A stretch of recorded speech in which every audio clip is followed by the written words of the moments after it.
काहेले रुसल ही धनिया कची कमी होलो मोरा घरे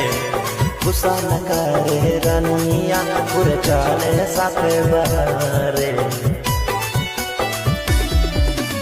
काहेले रुसल ही धनिया कची कमी होलो मोरा घरे गुस्सा न करे रनिया पूरे चले साथे बहरे रूठल काहे चाल मना उदास करी लेली गे एगो सावन के महीना में देव घर जाई के मनवा करे हर लाई दना कमरिया चला बढ़ारे के मनवा करे एगो सावन के महीना में देव घर